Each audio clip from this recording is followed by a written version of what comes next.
gentlemen, and welcome to another Game. Just Yell to Confusion Thursday night hangout. Cheers. It's been a rough day, my friend, but I will tell you all about it after the show when it's not recorded. How about that?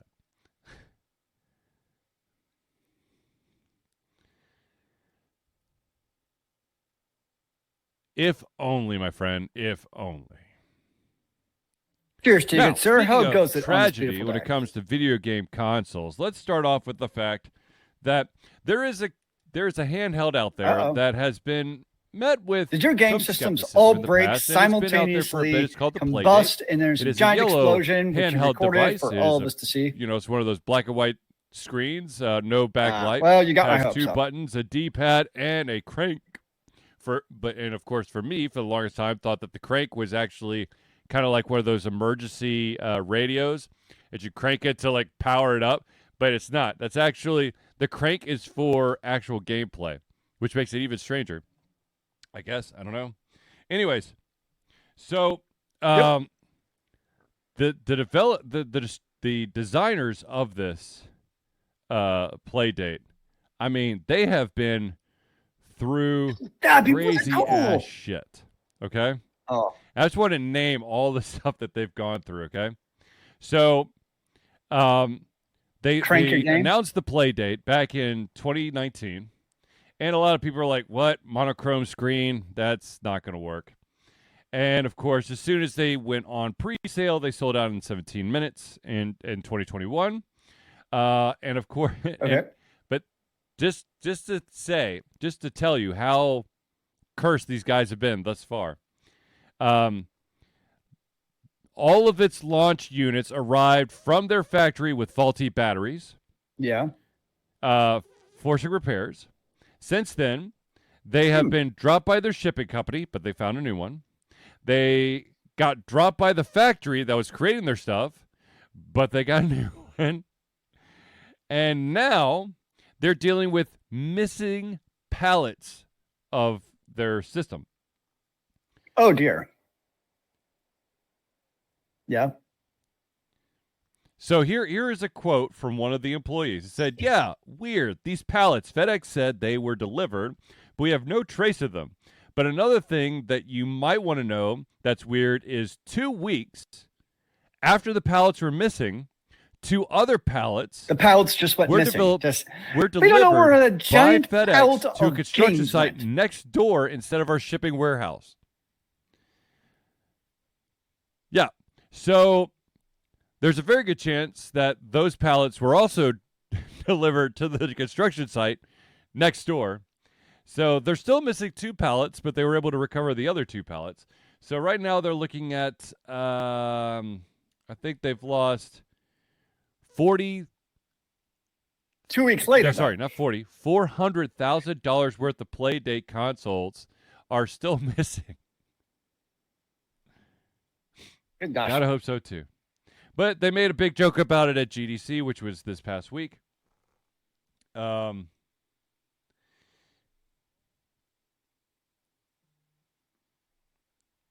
Yes, but the thing is, they have persevered. They have kept with it, and now they have. I hope they had insurance. They're starting to actually gain a bit of traction, at least with the developers. But still, you're a small company trying to get your product out. That hurts and sucks. I wish I could say that I had in this past week, but I have not, and there's a reason that I cannot go on record for legal reasons. No, I did not. It has nothing to do with video games. I promise you, it's nothing to do with video games. But for legal purposes, I cannot. So, have you been playing your disclose. PlayDate? Yes. Anyways, but I'm. This is kind of like what I wanted Ouya to do. They have. Did you break has been hit with bad luck after bad luck after bad luck. Yet they kept going. You know what? Fuck it. We're gonna keep doing it.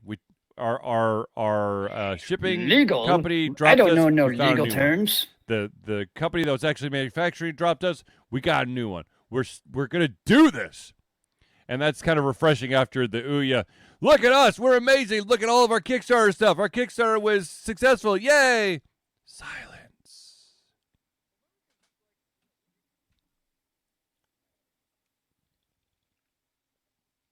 Yep.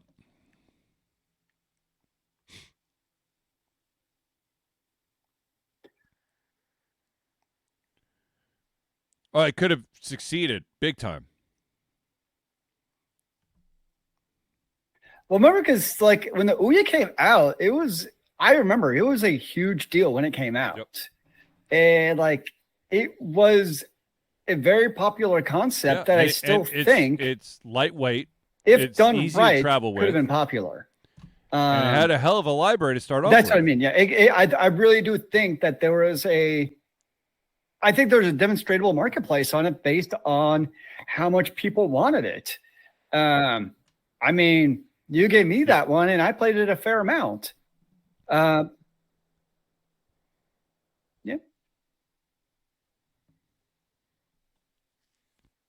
It did. But then to your point, the problem was exactly like you said, is once you had it, those first few games, like that was it. Yeah. Like it just kind of stopped having any kind of support, which was unfortunate. Yeah. Mm-hmm. So I wish that because I think outside of the big three, I think there is, and Apple kind of tries to do it with the Apple TV. But people don't really care about it with their arcade. But I do think there is that, sub $200. Because I mean, here's the thing: market for that small little portable. I know. No, I don't mean portable in the sense of the Switch. There are a shit ton of people out there who have it could be for portable their job. In the sense and of they the end Switch. up at There's something a wrong with shit ton that. of different But I think you're like a smaller type How of sub $200 awesome device that's really meant for like the Android marketplace. To literally think just there is a potential market for that. Plug your Ouya in to your TV at your hotel and just game a little bit to break some stress.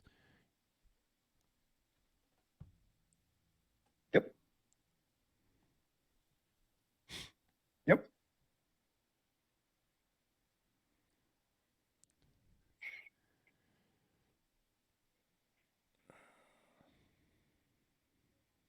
Right. What is stuff out? Because most people do have one of these doodles. And then on top of that, you also do have the whole PlayStation. Yeah. I'm not going to get it, but you have that PlayStation thingamadoodle that makes it portable. It's still not the same. I get that. But yeah, yes, I totally agree. But at the same time, I think the Switch is basically also kind of taking the spot of what the Ouya could have been. Meaning, exactly. If the Ouya had done it right from launch, I still think it could have been successful with people not demanding their money back and people hating it. I think now because it would have been hard to replicate that. There was same Sega announced that success they're doing layoffs with what the Switch has been able to do. Bad, terrible. But also just because they now have that they are marketplace for a very good reason. Off Relic Entertainment, which of course is the creator behind the vast majority of the WarHammer games out there. Now, the reason why I say I don't know how I feel about this, or is news, is that the purchaser of said Relic Entertainment is an unknown entity. Exactly. Now, the rumor is that this is that this investor who has purchased it is making Relic Entertainment an indie studio. So I don't know exactly what that will truly mean. So you don't know what you're going to get out of it.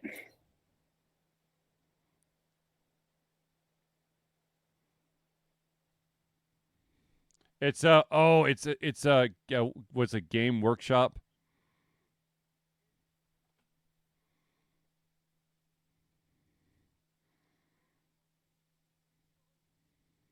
I mean, Warhammer is a funny IP because what is it? Something game? What is it? Yep. Who is it that does?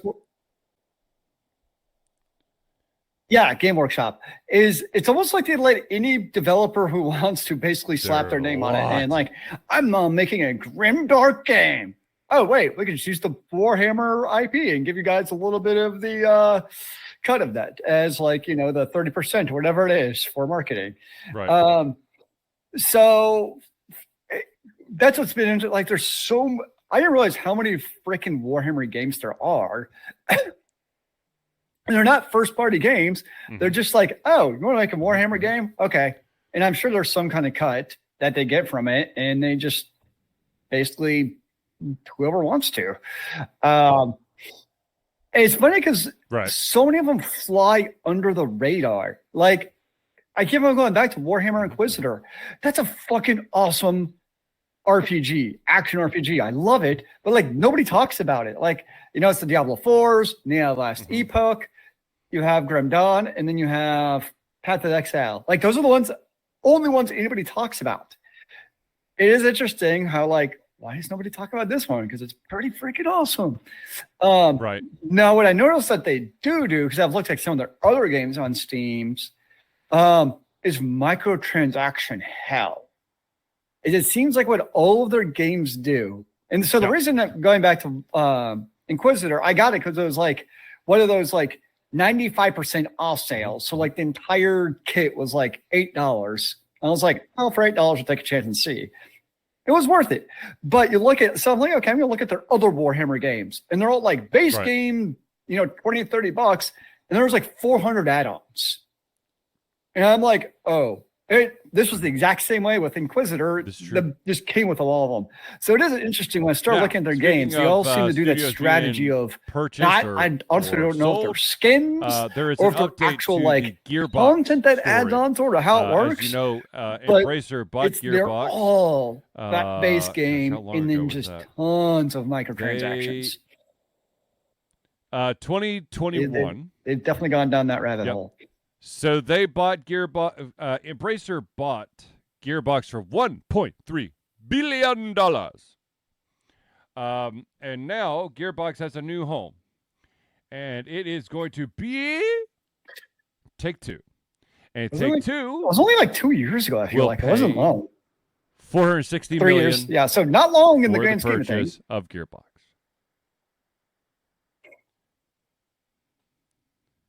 I believe so. I think that I don't maybe it was the publisher. All I know, yeah. Well, now it's Take-Two, which to be totally honest with you, that seems wasn't it 2K like Games that originally did it? Move on Gearbox, or maybe that was just the publisher. For Gearbox to survive. I remember always seeing 2K Games. Take-Two, 2K. Well, yeah, because Gearbox was the developer, so it makes sense. Movement 2K Games that type of support, I think. Interesting. That confuses me. Oh, Jesus. Embracer bought up a bunch of shit and then basically burned everybody to the ground.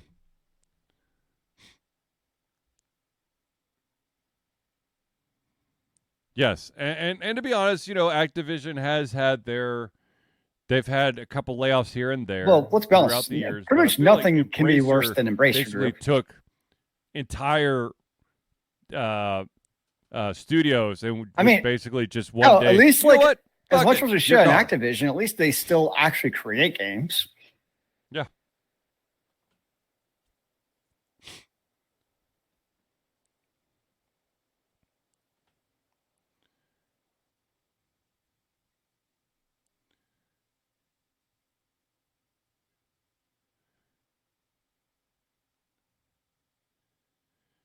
Yeah, it's the true venture capitalist. Is you purchase it and you try to sell short so you can sell high. That's the goal. Ultimately, subsidiary is you buy a 2K. company, you basically release all of your welcome back debts, to the family. In theory, keeping your assets so you can sell it for more money. That's the goal. Obviously, it did not work too well with Gearbox. And hopefully... Oh, God, yes, absolutely. Oh, nice. So that worked out well for them. So hopefully this means that Gearbox that would be can nice. go back to making some more, because the Border games are still some of the most fun looter shooters around. And for those, they're still that great are, games. So I'm hoping that they'll go back to making like another just kind of go back to the roots of Borderlands, the finalization and just of make the another classic Borderlands of, looter shooter. Gearbox will occur in the first quarter of, I think the publisher's that is something we would all appreciate year, seeing, because which apparently they're just great games. June 30th, 2024. So I guess that means that they'll become officially Take-Two in July of this year. I fucking hate fiscal years and how they don't line up on the actual calendar. It's so confusing. Now, if you want to talk about confusing, let's talk about the fact that there is a new challenger to enter the arena, and that is the fact that Marvel Rivals, a game filled with Marvel characters, will be taking on the likes of Overwatch. It's so confusing. Ex-Call of Duty and Battlefield developers revealed their 6v6 team-based shooter. I don't know, Zealeus. Maybe you should talk more about it.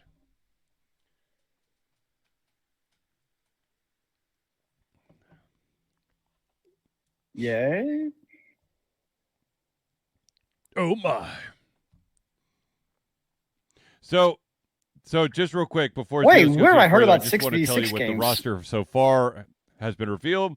Black Panther, Doctor Strange, Groot, Hulk, Iron Man, going back Loki, to the good old days of the Luna OG Snow, Overwatch. I have no idea who the hell of that is. 6v6, Magic, 2 no tanks, idea. 2 DPS, Magneto, and 2 supports. Mantis, oh dear, Neymar, what a novel idea. Penny Parker, Rocket Raccoon, Scarlet Witch, Spider-Man, Storm, Star-Lord, and the Punisher.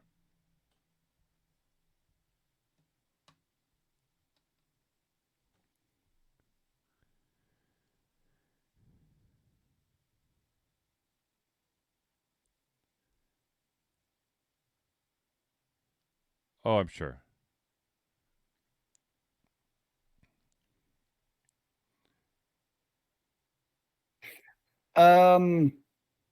All I know is I'm going to bet that this is a free-to-play game, meaning it's going to be a microtransaction hell. That's what I'm foreseeing. In terms of skins, and I'd be curious to see if they lock characters, because that's a big thing with Marvel games. All right, is locking characters behind paywalls. Zealeus, I want your opinion on this. Okay, so there's one thing. Yes, I'm definitely anticipating this high amounts Marvel of, Rivals, and not just microtransactions, but like in your like face, Overwatch, and that like is that pop-ups there after are every single match. up Hey, moves, do you like that skin that you saw? Come which means buy it here. multiple characters can combine their powers for that's awesome what I'm effects. predicting. For example, you could pair Guardians of the Galaxy members, Groot and Rocket Raccoon, to become a rootin' shootin' duo. Or Hulk can lead Tony Stark powerful gamma radiation to power up his repulsors. Okay.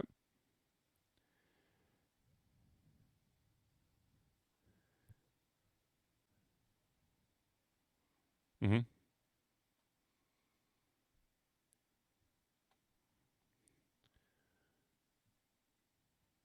Uh-huh. I'm of two minds about that, honestly. It is going to be, so you already had that in Overwatch. Like it was not formalized, but like, for instance, it was called Nanoblade. You had Anna, which created it was like super healing and super damage, and you give it to Genji when he did his Dragon Blade. So it's called Nanoblade. If you had a really good Genji, he could do he could do a quad sep kill, whatever the 6 team kill is. He could do a team kill. And he could do that in the game. So you already had that. So most FPSs already have that informally.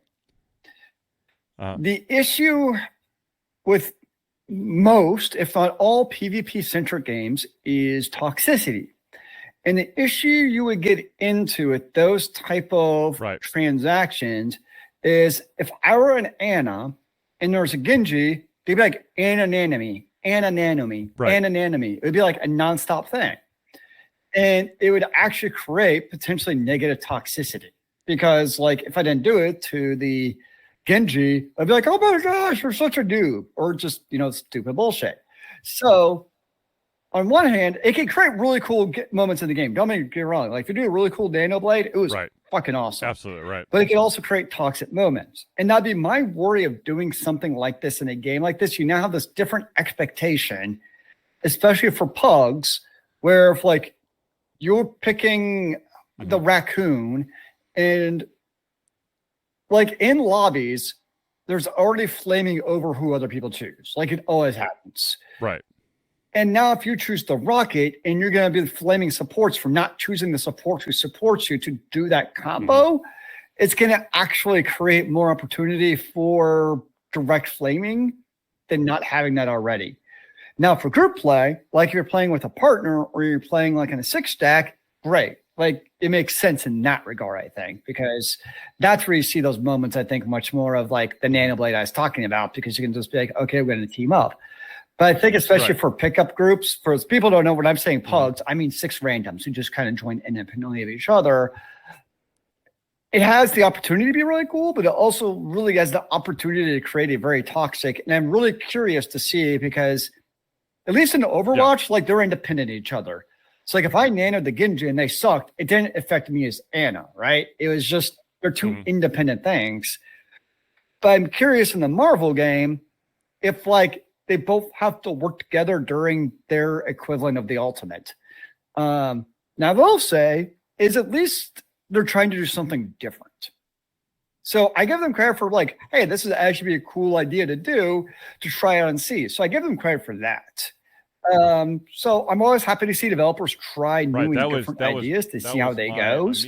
The other issue could also potentially see with something like this what is about the ones that may not immediately have? If you only have certain sets of these wombo combos and you're totally overpowered, now you're going to have only these certain sets of characters chosen if you want to win matches.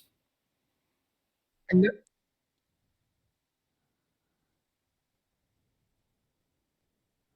yeah.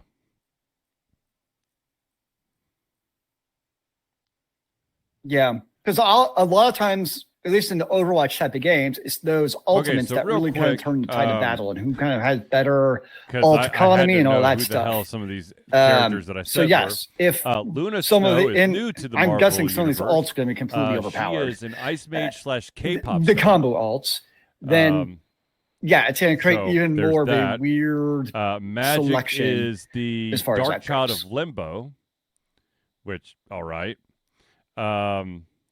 What was the other one? Penny Parker is brings the Spider-Verse into full focus because she's an alternate universe version of Spider-Man. Was there one more that I had a question about? Let's see here. No, I think that the rest of them I've been a Marvel nerd long enough to know the rest of them, but there's a couple names that just piqued my interest in, so there's the answer.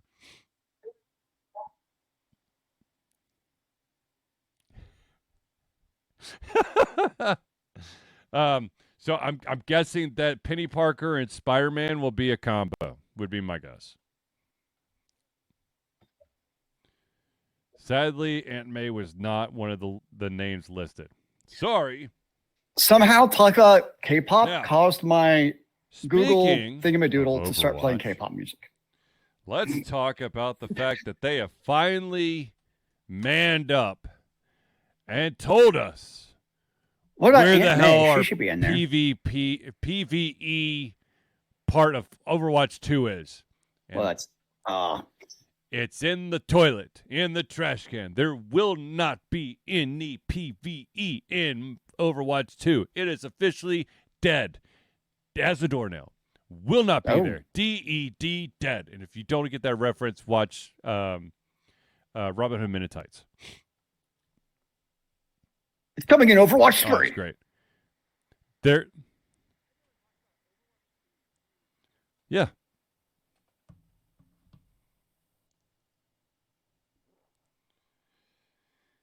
Yeah.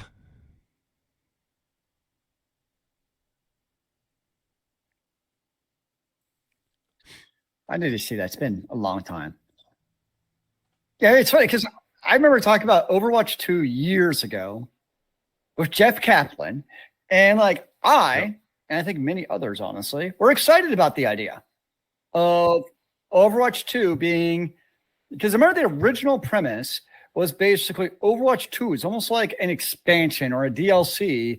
You want to do PvE in Overwatch 2, and then basically all the PvP stuff from Overwatch 1 would carry over if you wanted to, or you could just continue to play Overwatch 1 if all you cared about was PvP. And I, for one, was excited about it. I was like, this sounds really cool. It was almost like a reverse Defense of the Ancients thing where they like reverse the premise in a way. So I thought it was a cool idea. And then obviously that didn't happen.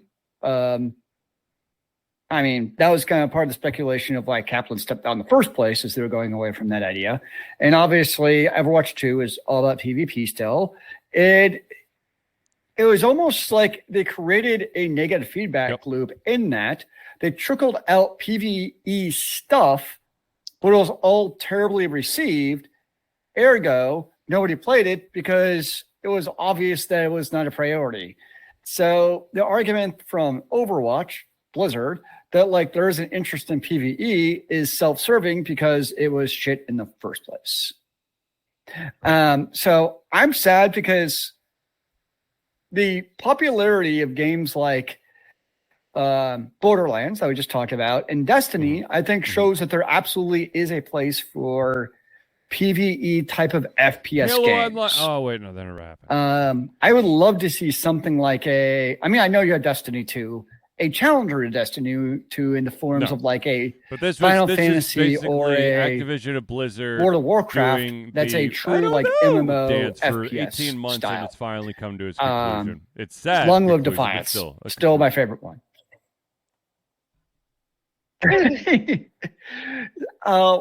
So I'm sad. I mean, I'm not surprised at all by this announcement. I mean, it's like,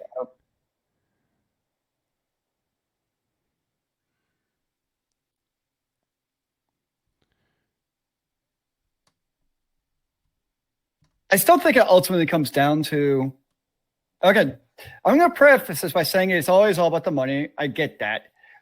But developers still can make choices where it's not about the absolute 100% bottom line. And still do stuff that gamers will appreciate that's not going to be the maximum 100% profit. In this case, I think that's Microsoft merger, 100% all this decision about. It has nothing to do with what gamers actually want. Very, very far apart. The only thing about it is they looked at and say, well, we'll maximize our profit, bottom line. Be going forward. Absolutely nothing else matters. So there's that. Yeah, exactly.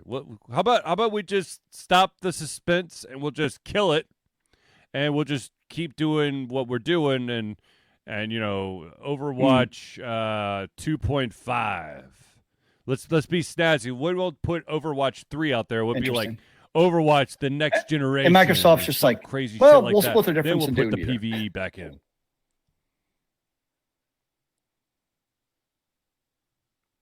Yes.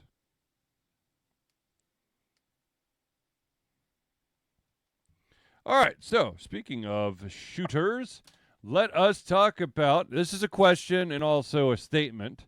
The statement was given by the one of the leads over I mean, I would rather they just say it and Arrowhead be Studios, done with it instead of speculation. Helldiver 2. So, when I mean, asked it is what it is. about, I'll just continue not playing perhaps Overwatch 2. Introducing a friendly fire option of being able to toggle that off. And their immediate reaction is, if we did that, why don't we just turn off the shooting effects completely? You will never have friendly fire turned off. If you accidentally shoot your colleague, then you shoot your colleague. That's how bullets work. So Zealeus, how do you feel about games that allow games that allow the ability to toggle friendly fire?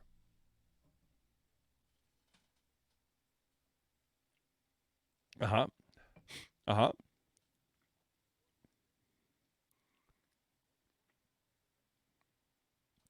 Yeah.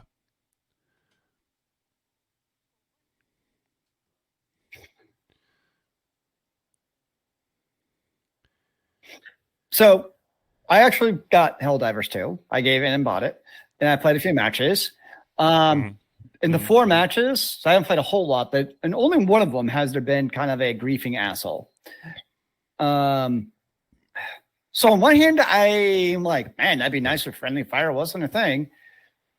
But on the other hand, it's also having friendly fire fits in perfectly with the ethos and the theme of the game. It does. Like you play it on one hand, there's obviously the oh my gosh. What's the movie everyone compares it to? I'm having a brain fart.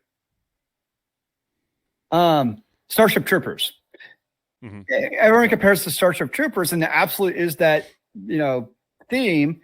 And on one hand, it's serious, but on the other hand, it doesn't take itself too seriously.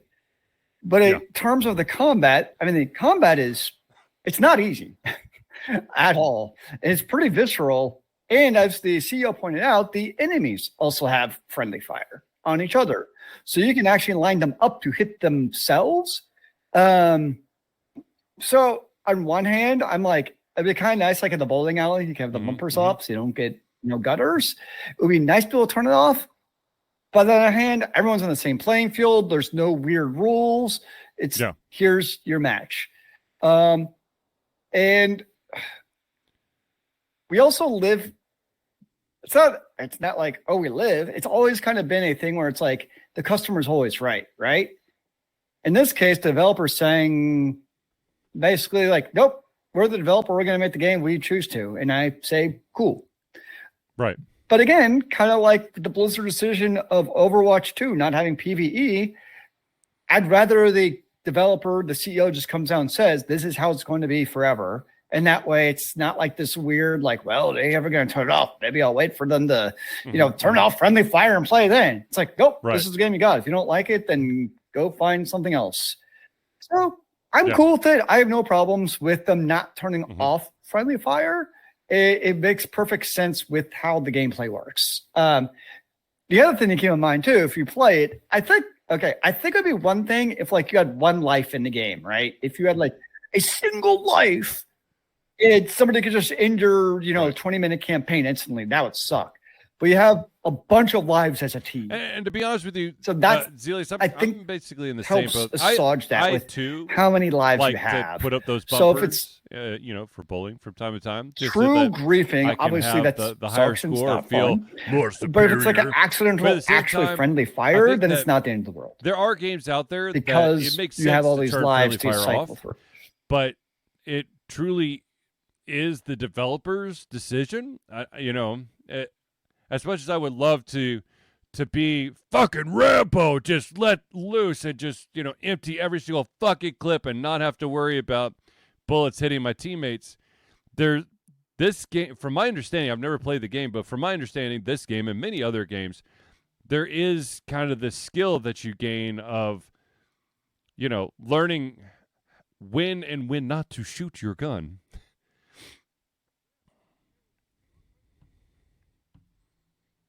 Yeah.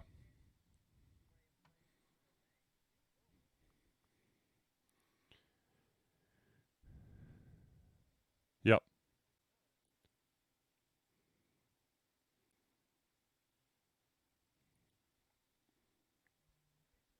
Well, yeah, Yes. because ammo preservation is a big Zealeus, deal, actually. Have you done the bro hug You just yet? can't spray and pray the entire game because you will run out of ammo. Zealeus. You can get like drop shits to get But you yeah, more no, ammo, but in large totally part, like understand you have to be cognizant of what you're doing with your weapons. We're not going to give you the ability to do friendly fire on and which off. It's makes ridiculous. a difference, yes. It depends on the game, and in my honest, weird ass honest opinion, I feel I'm sorry for letting you down. If there's going to be a friendly fire option, then it fits better with like a paintball gun type game where you don't want, because I don't know, in my brain I'm like, if it's bullets, damn it. Yep. And if you get hit by a bullet, it's gonna hurt. But if you get hit by like a paintball from your teammate, that shouldn't negatively affect you. That's just, my crazy 2 cents. Yeah. Uh-huh.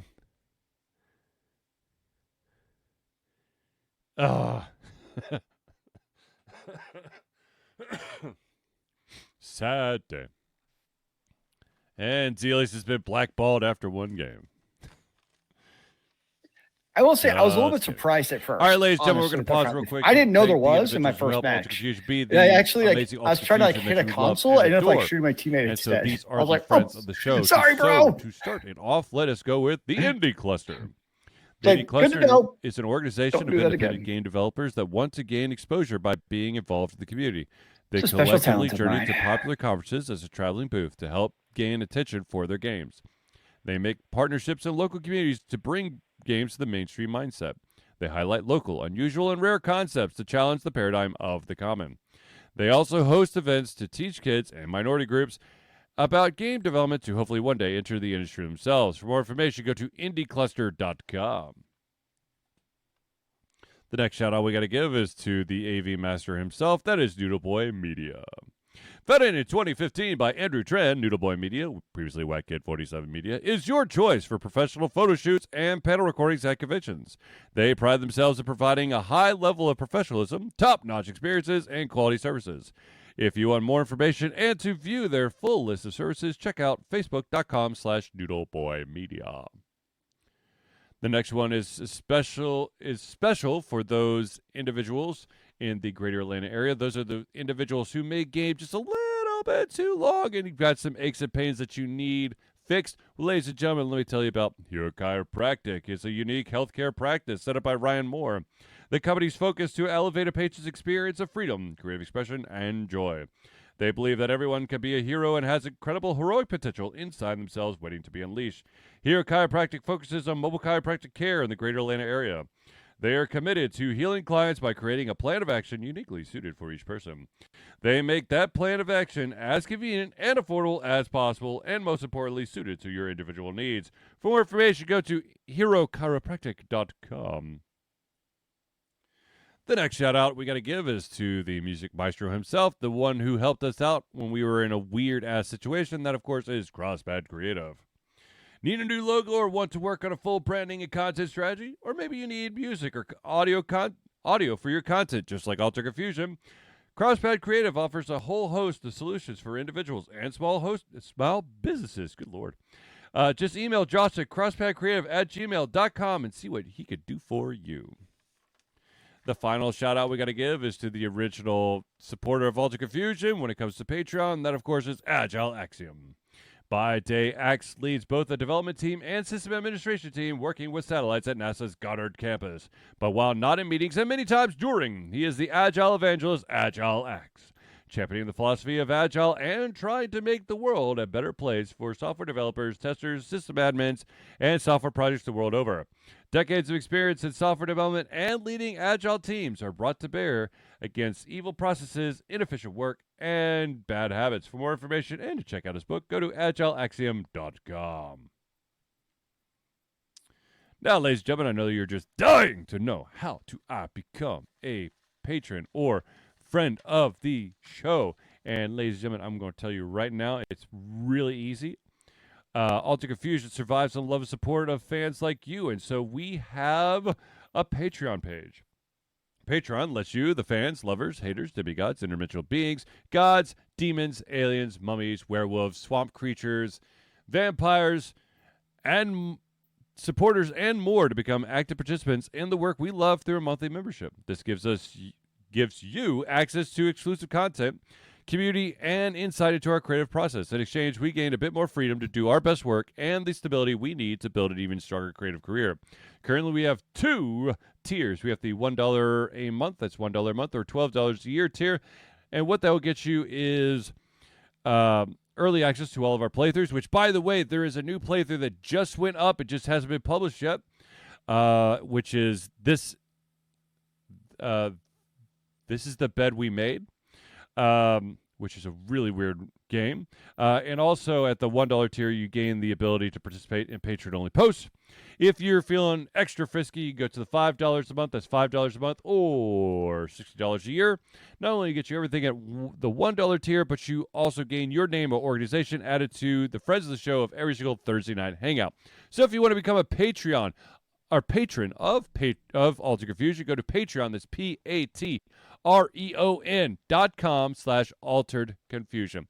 And Zealeus has just posted this bed we made review in the chat for those who are interested. If you are watching this recorded or you're listening to this via audio, the podcast, you just go to alteredconfusion.com and look for this bed we made review, and it will give you all the information about that game, which is, before I go any further, I just want to say, I don't know, spoiler alert, but this game had a lot of awesomeness, and then, I don't know.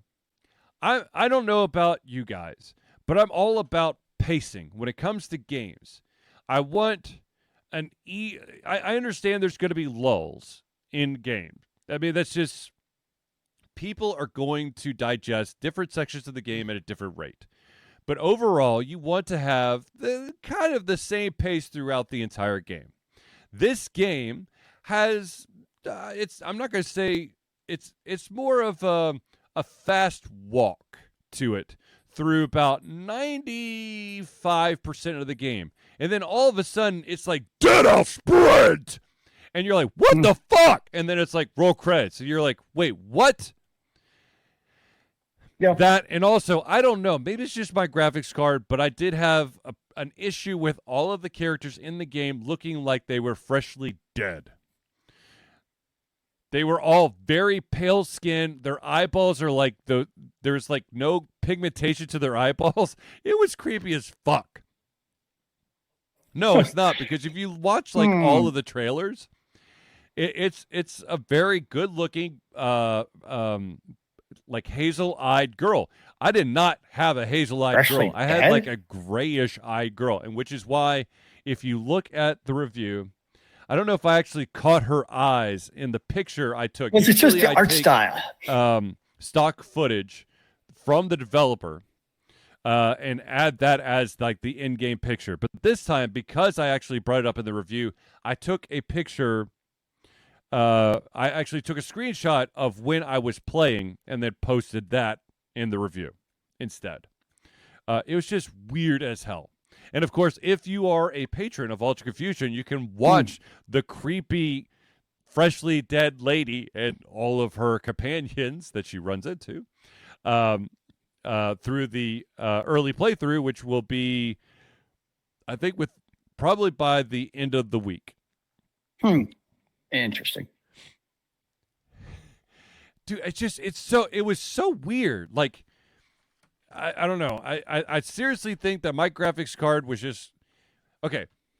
Developers, understand this. If you are going to be developing on a platform such as the PC, you have to understand that there are a variety of. Well, that is quite the sales pitch. I want to go watch creepy dead, so you almost cannot people, but not dead. Only have a single type. Even if you have multiple of the single type of configuration, you cannot have that single type, because people are going to have different variations to their hardware, to their drivers, and so they might end up with a different experience than you because you didn't try to cover enough bases. That's what I have to say.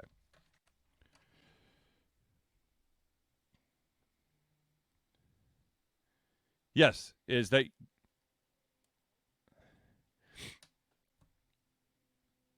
right? The only as Zealeus said, in theory. Now, of course, there are slight differences if you had like a day of launch console versus one of the consoles that that is one of the advantages of a console. In theory, is developers can push more ones and zeros out of a console because they can do it to that specification. Work a little bit better than the day of launch console.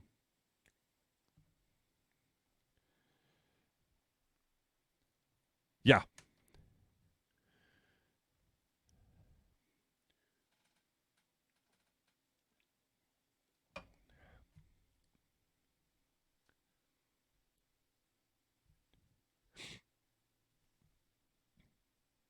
I did find it interesting. So last week we were talking a little bit about like potentially the PS5 Pro, and I was kind of like, there's not even a whole lot of like PS5 exclusive games that are pushing the boundaries.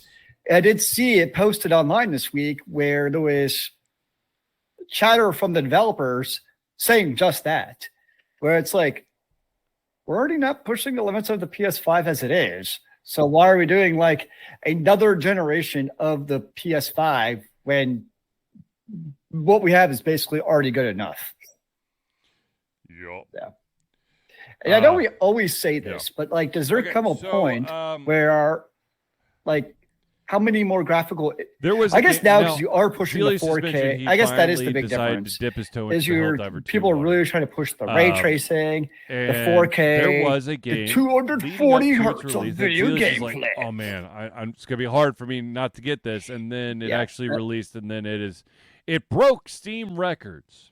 However, the fan reaction of the game on Steam has been mostly negative, and that of course is Dragon Dogma 2. Now Zealeus, I don't know, I've not really been paying much attention to the backlash that's been happening. Do you have anything that you could say about why everyone feels so betrayed after the release of this game?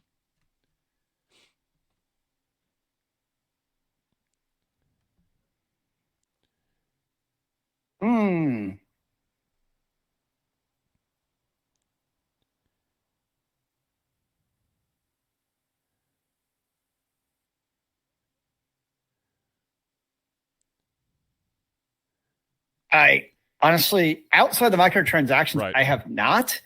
And I always kind of wondered, without this is without reading what people are upset about, but like, Dragon's Dogma 1 was not an easy RPG. Like, I mean, don't get me wrong, it wasn't like a Souls-like type of hard, but it didn't hold your hand. Like, there was not easily accessible fast travel.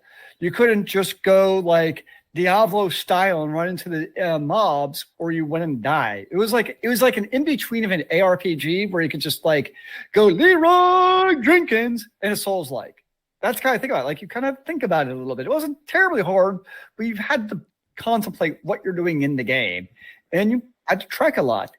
And I did wonder when Dragon's Dogma 2 came out if people were going to be turned off by that because, like, I think nowadays people consider those things, especially things like the fast travel and that kind of stuff, like the quality of life improvements.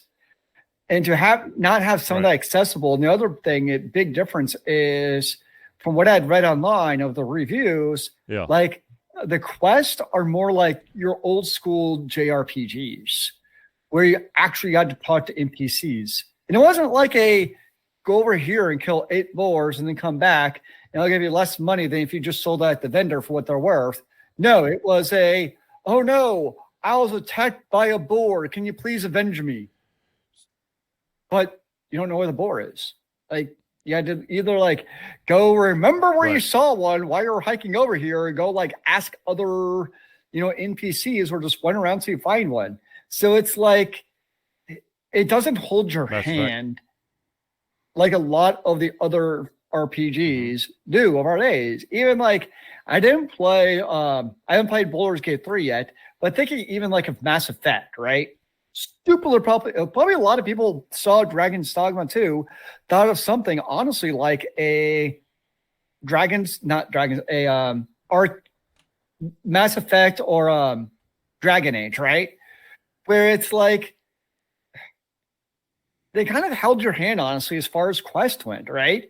And as far as travel and that kind of stuff went.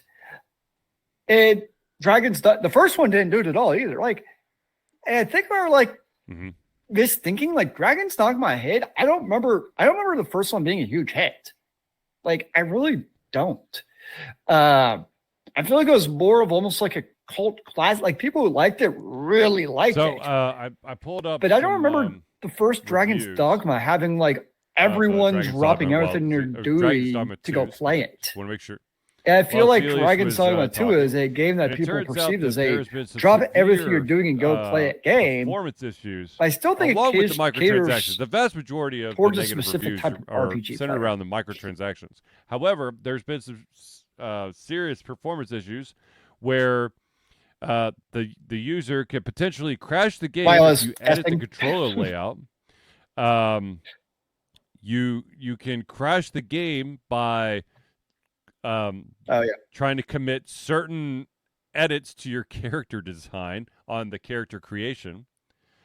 And apparently another when you're in the woods, the wilderness, Nice.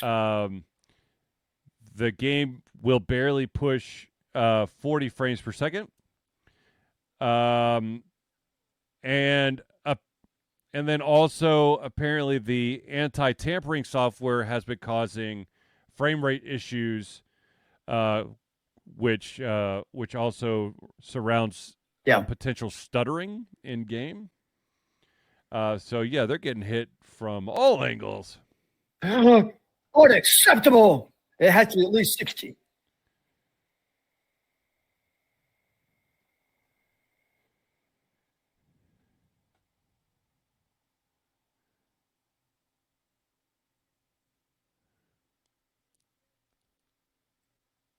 I agree.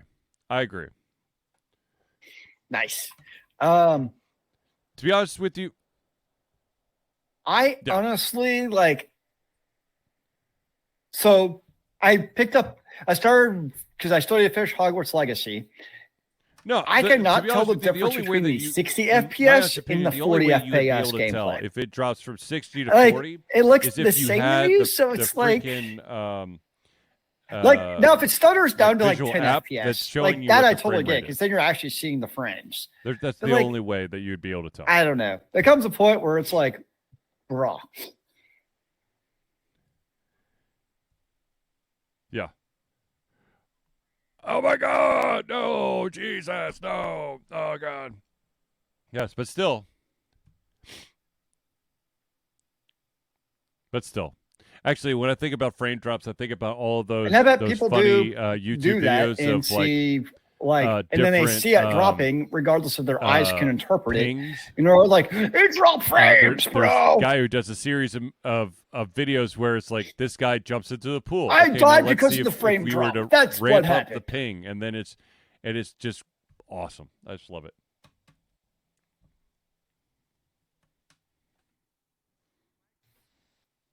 Yeah. Yep. True, very true. And they didn't even release the microtransactions until after all the review copies were out. Now, I do think being annoyed at the microtransactions is valid. Well, in a way, because we did not know about the microtransactions until the game was released. Yeah.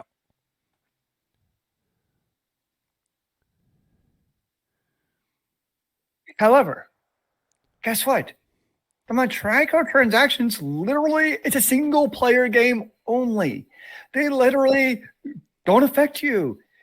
I get it. They're sleazy, but it's a single player game. Yeah. If you don't like the microtransactions, there's a very simple solution to it. Just don't engage in them. Like, $4.99. I get not liking them, but I also disagree with getting a negative review because of microtransactions that literally don't affect your gameplay. Right. At all. Now, if there was no fast travel at all, and you can only get fast travel through microtransactions, that I can understand being peeved at. But the way way that the fast travel is in the game, meaning it's limited, that's a core mechanic in the Dragon's Dogma universe. That is part of the ethos. Now, let's talk about a game that everyone... If you don't like the lack of fast travel, that's a valid complaint if you don't like it, but not liking it because of the microtransactions is just being a dumb kiss, in my opinion. The game not being anywhere close to it. What I'm talking... Yeah. Yes, so I'm like, whatever. you don't like the microtransactions, You can just do it, Zealeus. don't do it. It's a very simple solution. It's close. You're right. You're on the right. It's Star. No. That's right, my friend. Starfield. So it turns out that one of the leads of Starfield has come out. When a lot of people have been like, okay, so what's I keep on the thinking deal with Star the ending? Citizen because I know it's a space game, but it's not Star Citizen. And the lead has basically come out and said that Citizen, it was a panic button idea. Starfield. That basically they did it so they could tie everything together. Since the team was overbooked on making everything else about the game. So it was just kind of, fuck it, we're going to do this twist. All right, woo! Let's hope it works. Which makes total sense now. Oh. Yes.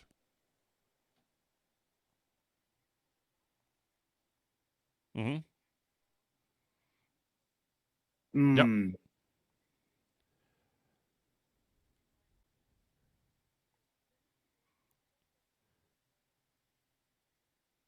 Okay, so let me ask you a question then. Okay, so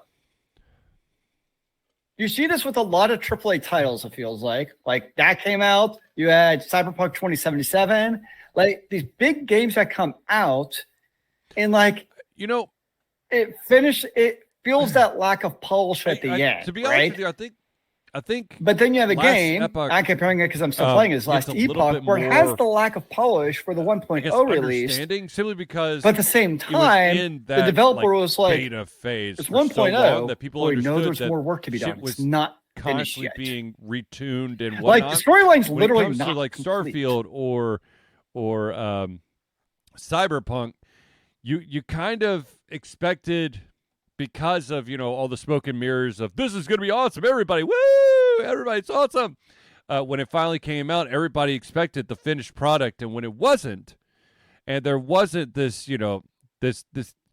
The thing is with Last Epoch is I felt like the developers and the gamers were kind of on this journey together, right?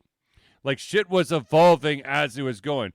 With the other two, it's literally, here you go, and everyone's like, what?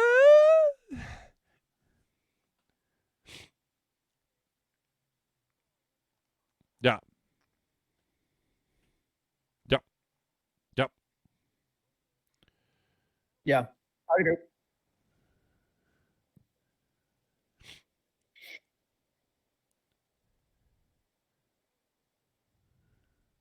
Yep. So I will be curious to see if. So I know it took a while, but eventually 2077 came around to like a finished product.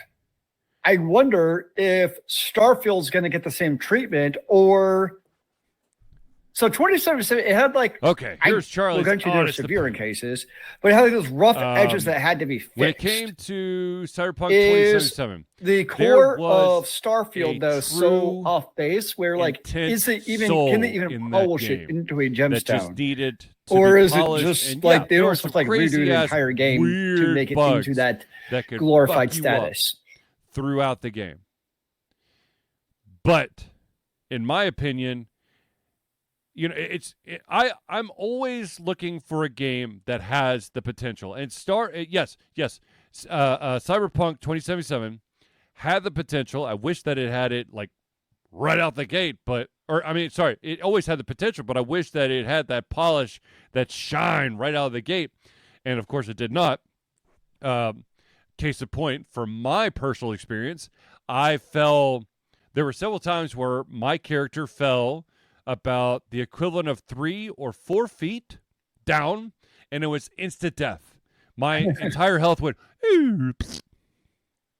and then of course there was the fun bug of if you were to complete missions where you received any type of apparel or equipment, it would equip that. It would unequip everything of yours and just equip that item. But with Starfield, I'm going to be brutally honest. Let me just because I want to make sure that people understand, okay? So that It doesn't seem like I'm trying to sell these guys short, okay? Nice. So in Starfield, I played 120 hours, okay? And yeah, in Cyberpunk 2077, I played 170 hours, all right? So I truly played the game. Saying that, Starfield has no soul. So I don't, there's nothing to polish. So you have a pretty good understanding of the game.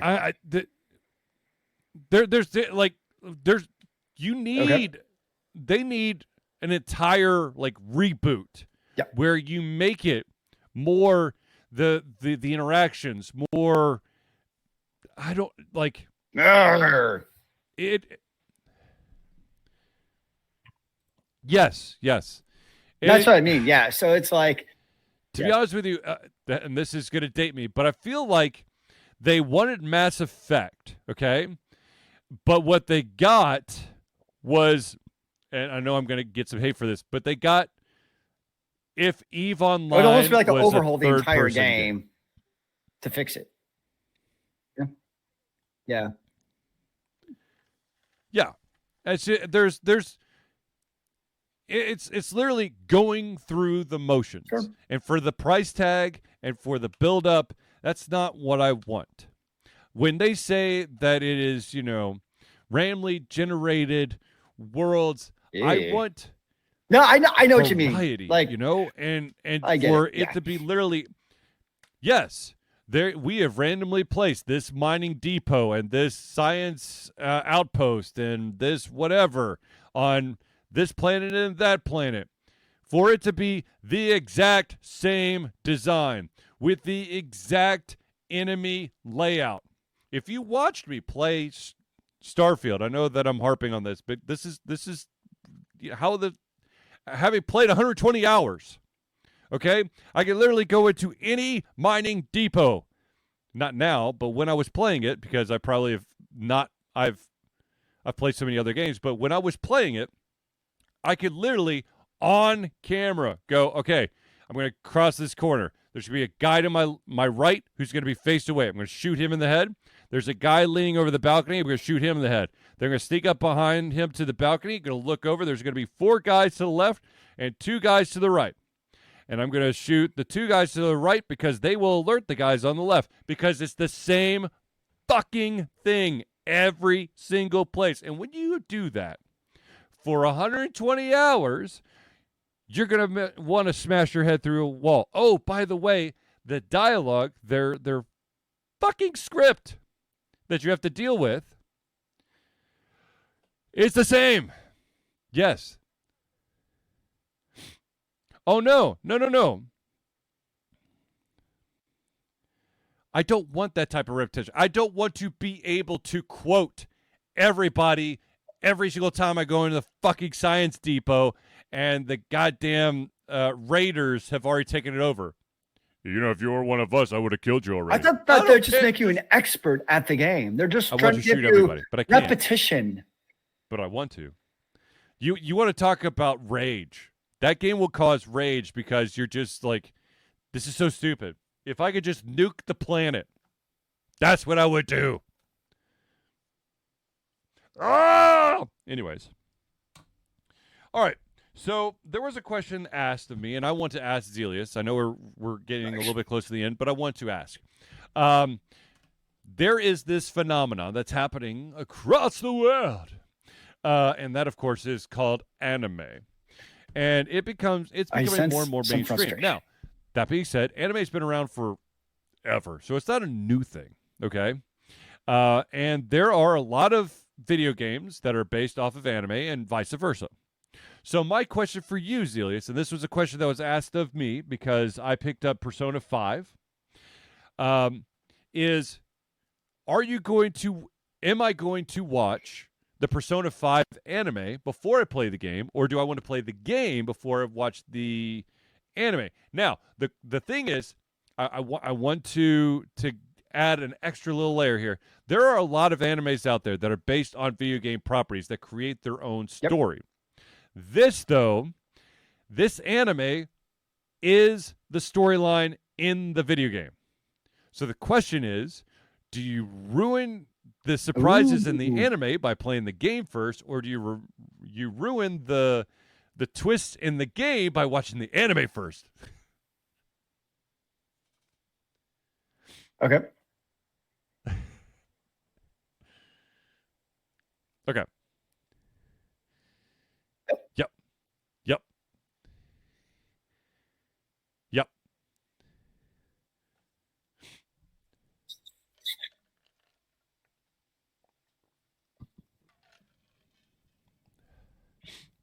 Yeah. I think you would ruin, I don't remember what order you asked, but I think playing, if it's the same story or close enough, I think playing the game ruins the anime. And I say that because part of playing a video game is being the first person instigator in it. Like you're the one actually engaging in the stuff that's going on. So if I watch an anime and then I'm playing a video game, even though I might know the stuff that's going to happen, I feel like if anything, it actually gives me more like visceral involvement in the story because I maybe know what's happening, but like I'm actually creating that.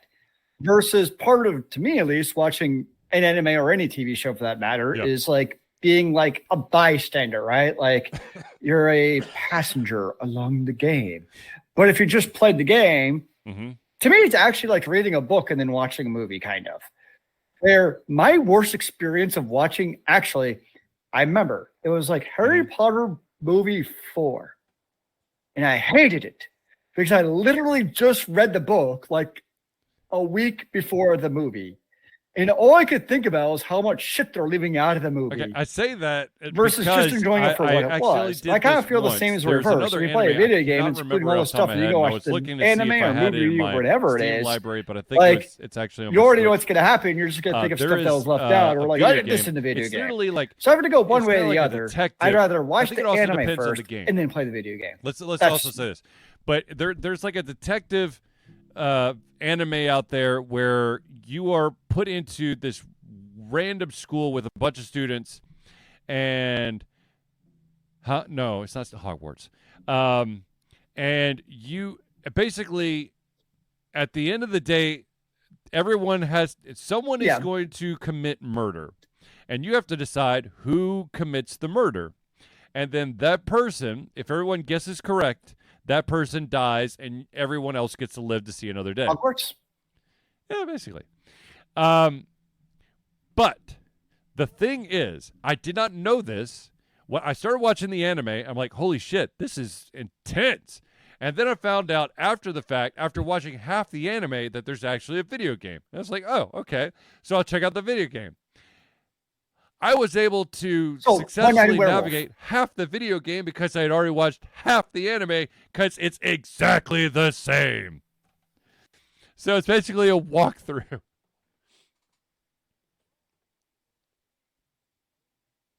Yes, I have not watched it yet. Oh.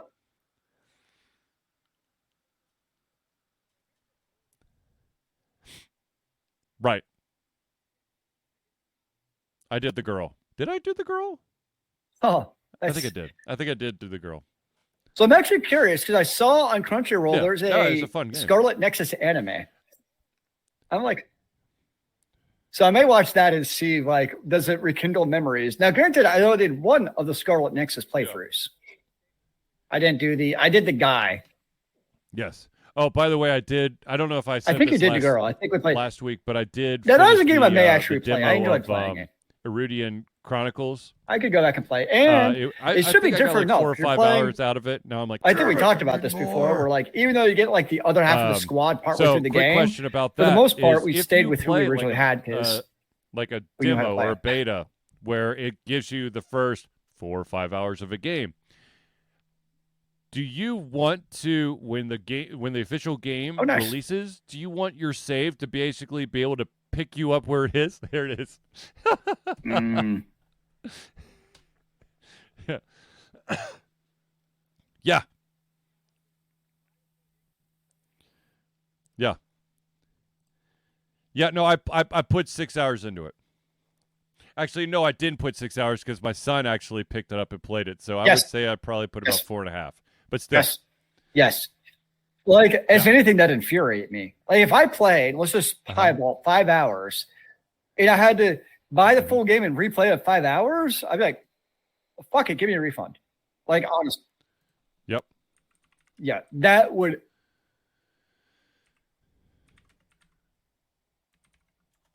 So, the game I'm actually interested in is Rise of the Ronin. Apparently, everyone's loving it. And the reason it's intriguing is it's they have a demo. I'm scared to play the demo because I don't know if I want to pay $70 for a new game. But there's a demo. So it's not like another game where you buy it, you don't know what you're getting. Like, at least you play a demo. It's like, okay, I actually want to buy it or not. Because it's the Souls-like type of game, which we've talked about. They're not my kind of games, so I suck at them. But apparently with Rise of the Ronin, you can set difficulty. A fan of the ability so people bid like, I suck at this game, but I can play it on easy. And it's like playing in medium in any other game, but I can actually still play it. Mid-game, just in case shit gets actually a has little me too hard, greatly but then tweak intrigued it back to be like, to the regular. I can set the difficulty. I mean, Souls level kind on, of this did kind that of combat game. After you basically got the shit kicked out of you enough, then it kind of simplified things until you started picking it up, and then it ripped it back up.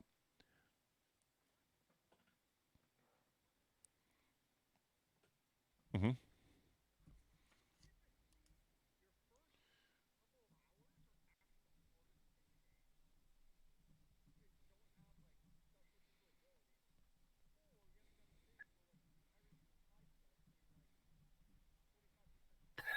But Right. my personal opinion in most RPGs, typically your first couple of hours are actually the hardest in the game because you don't have like special uber abilities, or you haven't done the thing where like you do every single side quest, so you're like 25% stronger than all of your enemies. Right. And so to answer your question, yes. That's one of the reasons I love the BioWare games is they all allowed you to do that. So typically in a BioWare game, like I would do every single quest. So like halfway through the game, I'd be so OP'd that like I could change the difficulty to like hard or extreme to at least make it like interesting. Mm-hmm. And so, yes, absolutely. I think it's different. I think it depends on the game. So most BioWare games, if you went to a zone, like the level of the enemies were set. Like they were always level 10 in the zone. Which of course, but the modern, it seems like strategy is they all level sync to you now anyways. A bunch of nerds who so it kind of creates the overpowerness and need to change difficulty level in theory. Video of and sometimes if a person, on a boss, usually a boss is really pissing me off, I'm like, screwed, I'm just changing this to easy, being the boss and moving on with my life. Because you got this guy's like, oh, I'm gonna kill you, and then it keeps killing the guy, and the guy sets it to easy, and then the boss ends up like basically having like the black lung is just he's wearing he lost his glasses so he could barely see you. He's hobbling around. I love that show. It's fun. Great. Anyways, it is great. All right, ladies and gentlemen, I think we've reached the end of our show. I do want to put it out there, ladies and gentlemen, we will not have a show this coming Thursday. It is spring break. So I will be elsewhere. It is a good show. Sure. Anyways, ladies and gentlemen, I'd like to thank everyone for tuning in to the Ultra Confusion Thursday Hangout. For myself, Charlie, and Zealeus, it's been a pleasure getting ready to come our heads, our mouths, and of course, our hearts. We'll be back in two Thursdays from now. So everyone, have fun. You will be breaking the break.